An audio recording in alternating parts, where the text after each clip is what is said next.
What if I told you eating chips can actually boost your health rather than harming it? Sounds like a lie, but it's not. What's the catch? You have to make them raw vegan. Today, I'll introduce you to a stunning cauliflower snack that completely changes the game. You've never tried anything like this before. I devoted 2 weeks to finding the best tips and tricks on making raw vegan chips that you still don't know.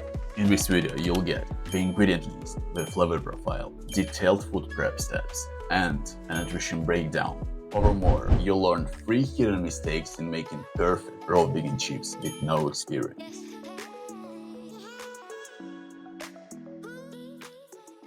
Hey, what's going on? Zhenis here. I've been thinking for months about what I was still missing on the raw vegan diet. Why wasn't my satisfaction at the highest level? That question led me to revisit some of my favorite recipes.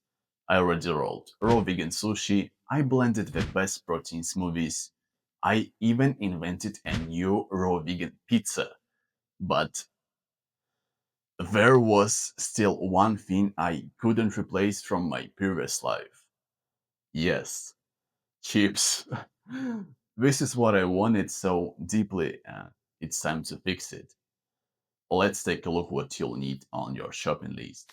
Basic ingredients: chopped cauliflower, small sweet potato, pre-cut red onion, soaked for 8 hours flax seeds, chia seeds, apple cider vinegar, and water to control consistency.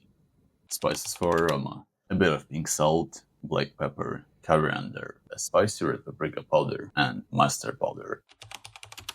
Here is your list of ingredients. Just a quick pause. The whole presentation is awaiting for you later.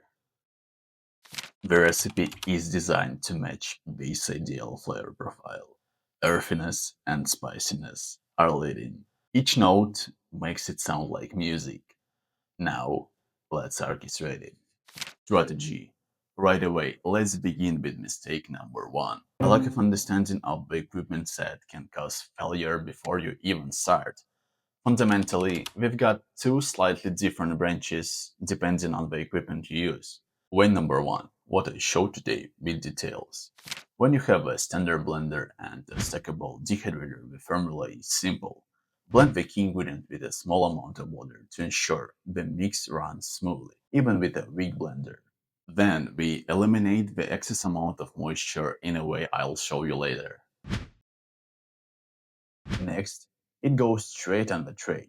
No baking paper needed. Way number 2 requires a high-speed blender plus a traditional dehydrator. Here, the formula is about mixing the base with all the binders. No water added. So it's spread as a single layer on the tray with baking paper. At this point, you can shape the chips however you like. Triangles, circles, stripes, and dehydrate. Certainly, way number 2 has more aesthetic outcomes. And way number 3, you can also combine those 2 methods above. Now you're fully informed on how to handle your kitchen toys.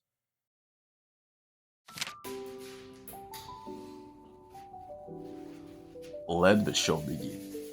Shred the sweet potato beforehand.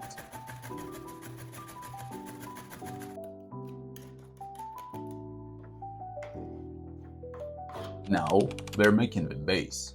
In the blender, add cauliflower, partly sweet potato we shredded, half a red onion, flax seeds, apple cider vinegar, pepper, mustard powder, coriander, 2 pinches of salt, and a splash of water.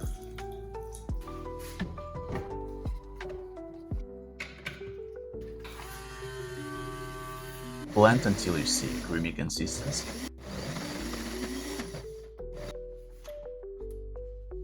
Mistake number 2, blending everything at once. If you want to level up the game, separate components into the base. We've just done that. Structural ingredients to bind and spices to trigger smells. Transfer that mix into a deep bowl. Add shredded sweet potato. We need that unblended ingredient to build up a right structure and stick together. Then start slowly. Put in chia seeds so it looks homogeneous and spreadable. Those are structural ingredients I mentioned. Leave it for 10 minutes to gain its power. Carefully spread the mixture on the dehydrator tray with a spatula. I've just realized how fascinating it is that little details can drastically change the recipe. For example, if some of them weren't dehydrated properly with the exact thickness, potential chips will eventually become wraps. Yes, moisture makes it flexible to roll. Better learn from my mistakes. If it dries well but the slices are a bit too thick, you'll get crackers instead. To make it truly as chips, we have to handle thickness plus proper dehydration. Pro tip: spices activate more senses when sprinkled on top instead of blending them. Next, sprinkle sweet paprika evenly. Optionally, sprinkle pepper and your favorite dried herbs for a second flavor option. Simple spices can turn the whole recipe in another direction. That's incredible. Don't fear to leave a room for experiments. Also, be careful with spices. If it's too much, you won't take them back. You can add more in the end. If you are my regular viewer on the channel, you already know that we can dehydrate anything, not only with a dehydrator but also with an oven or even right under the sun, if your climate allows. Get ready that your room will smell like a bakery. I read the manual for the dehydrator and producer says it's prohibited to fill up the trays completely. I don't care until the airflow goes from the center, so it's okay. At least it works. Place trays in the dehydrator. Set the temperature to 104 degrees. Dry until it's crunchy. Usually it takes about 24 hours depending on the thickness. I prefer to dehydrate it longer to make it sound like real chips for sure. Pro tip: if you use a traditional dehydrator and you have an opportunity to flip the chips, do it. Meantime, I have a question for you. Did you know that 99% of viewers stop at just watching? But you don't have to. Right now, you can not only download today's recipe, but also unlock all my exclusive ebooks, guides, and future updates. Here is how. Click the very first link in the description. Fill out the quick Google form and pick your interests. From there, you'll instantly get access not just to what's available now, but to every new resource I release in the future through my newsletter. Don't miss this. It's your chance to become a member of my close circle.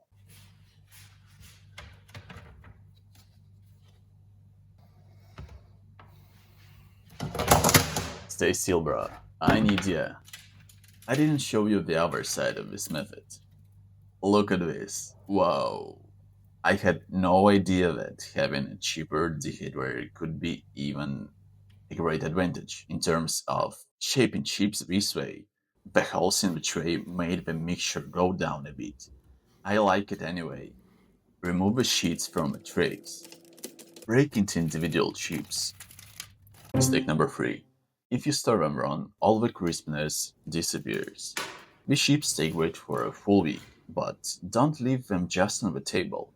To preserve smells, store in an airtight container, in a cool, dry place. It's not the end yet. Can real chips exist without a onion sauce? No. I'll show you one of my favorites, my raw tomato sauce. Cut a tomato in half.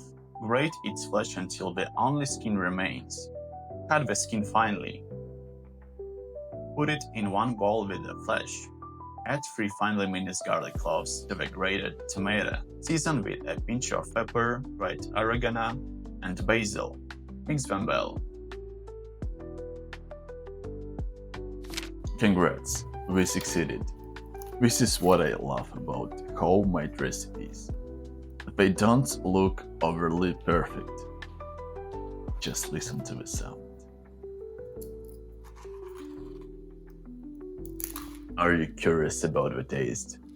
Me too. Taste this. Exciting moment. Let's start. 7 years with no chips. Except the trail recipe before I started making this video, of course.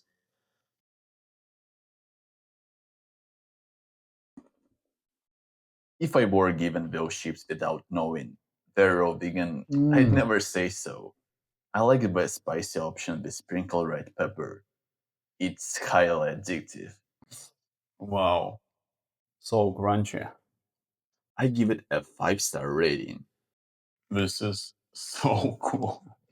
Mm. I love this. Mm. Here is the nutritional breakdown. Before I leave a comment on that, I want you to push pause and quickly analyze the data by yourself.